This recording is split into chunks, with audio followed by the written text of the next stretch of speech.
You're watching Startup Central with me, Nandara Rai. Our next guest, Kalra, the big boss at Make My Trip. Make My Trip has raised $200 million debt at zero coupon rate. That's right, zero coupon rate during a pandemic. Kalra, how did you pull this off?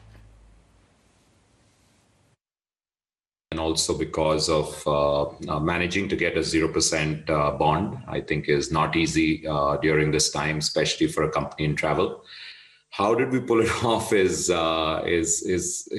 difficult to answer, but I think the market was encouraged by the fact that we had a really good quarter. So October, November, December, we reported a good recovery. On most domestic fronts, we were back almost 50%. So domestic flights, domestic hotels, as well as bus ticketing, we were getting close to the 50% mark, which I think was very encouraging. The exiting month of December was even better.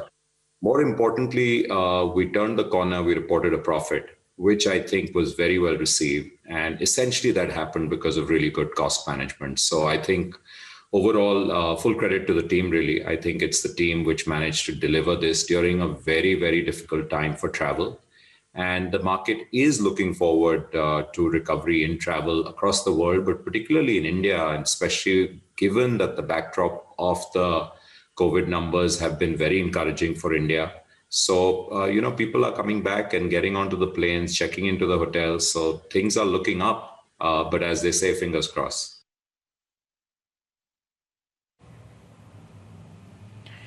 Kalra, you have, of course, pulled this off at a time when the vaccination program has begun around the world in several countries. But the fact is, people are not traveling the way they used to. We interviewed the aviation minister, Hardeep Singh Puri, recently, who conceded, yes, even domestic air travel is not back to pre-corona times. When are you expecting a recovery? When are you expecting the bounce back to pre-COVID? Yeah, I think when it comes to domestic aviation, if we don't have any really unpleasant surprises, if we go on this trend that we're seeing, I think we can be back by the summer. So we're already in February, and by the summer, we should be back to pre-pandemic levels when it comes to domestic aviation.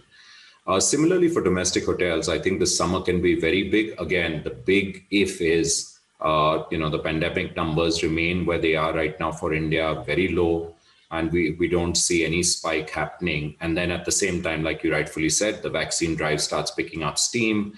We start actually vaccinating close to 1 million people a day, which is the target. Right now, we're still short of that, but we're still ramping up. It's not even been a month since we started. So I think a couple of ifs, and if those go according to plan, it'll be great. International is a different cup of tea. I think international really depends not only on what India is doing, but also depends what's happening in the other country. And therefore, I do think the travel bubbles will actually assume even more importance going forward. I think there'll be countries who will be comfortable to get Indians in. They're very happy to get Indians in. Everyone's missing Indians. Travel business around the world. We had become not only one of the biggest countries sending people out, but we definitely had become one of the biggest spenders. So people want us to come, but they want us to come safely. So there will be probably some kind of vaccine passports. You can expect to see this new kind of instrument emerging for travel. People who've got vaccinated, they will have that on, an electronic kind of voucher, which will say that you've actually got vaccinated and will give proof of that. And those people will be very welcome. In addition to that, I think we will also see testing kind of replace quarantining. That's what I'm hoping. So, since you brought up the COVID passport, I want to talk to you a little bit about that.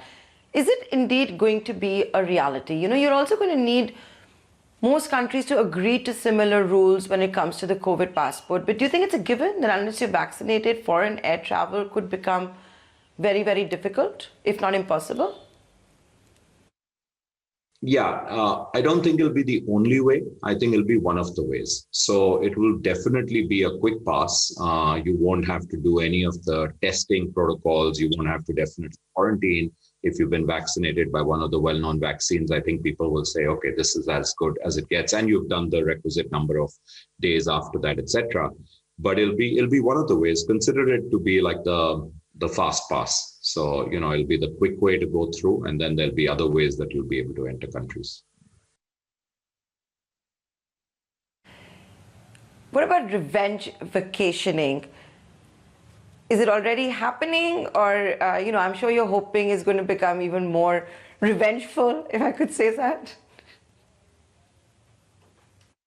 Yeah, I think it's a term which has definitely gained currency. I kind of like the term. I know some people don't, but and I don't see revenge in a negative connotation.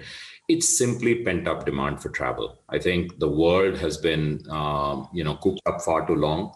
People who were used to travel and were used to actually getting out multiple times a year, if not more, they're very frustrated. And today you've reached a scenario in most countries where you can do a lot of the other stuff, but you can't travel. So you can order in fancy food. Everyone's doing that nowadays to make up for the lack of going out, etc. You can do almost everything on video platforms like we're doing right now. We raised our entire, by the way, $200 million plus. Incidentally, there's a green shoe option which will take it probably to 230 million in the next few days.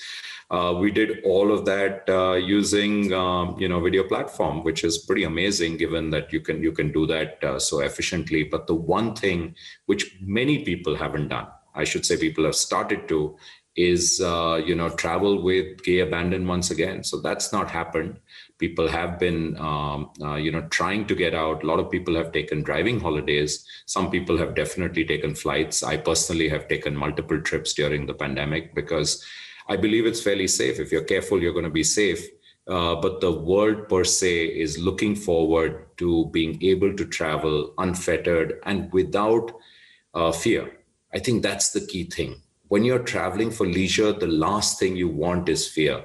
You're actually traveling. It's a feeling in the mind. You want to be footloose, fancy free, happy, and you don't want to be kind of wondering, will I pick up, this nasty bug while traveling? So I think that has to change. We've waited a long time, and I'm very hopeful that by this summer, due to multiple things going on, from one side the vaccination, the other side people and governments learning how to cope with the pandemic, I think it's going to be hopefully, we're going to get out of this finally.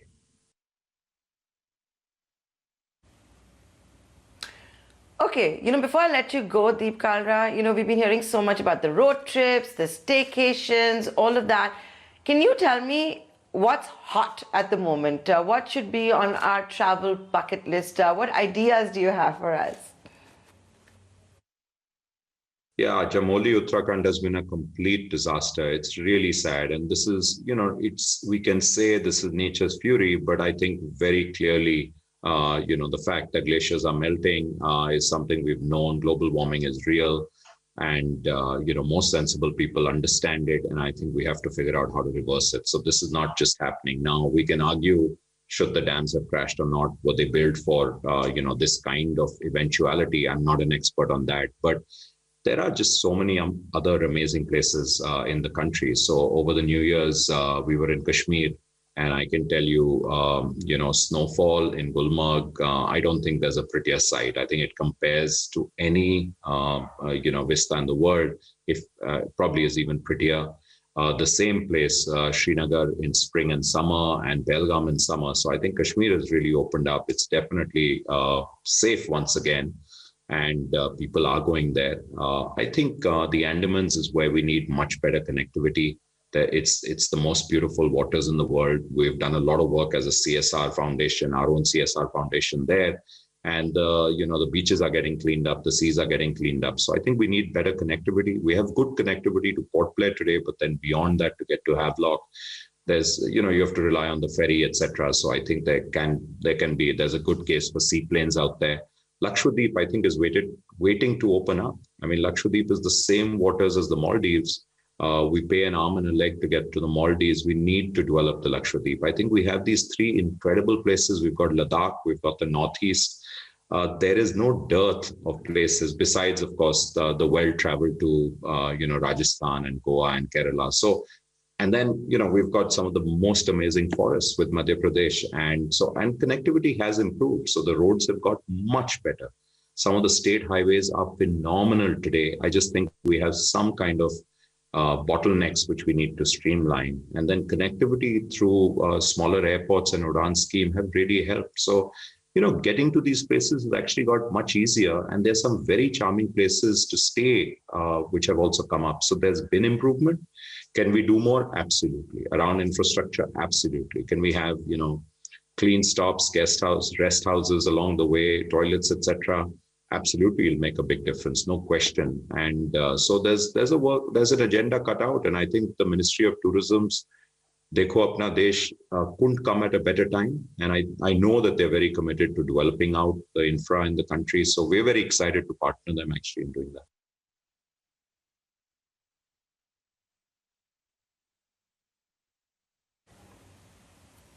Deep Kalra, always a pleasure talking to you. Thanks so much for joining us here.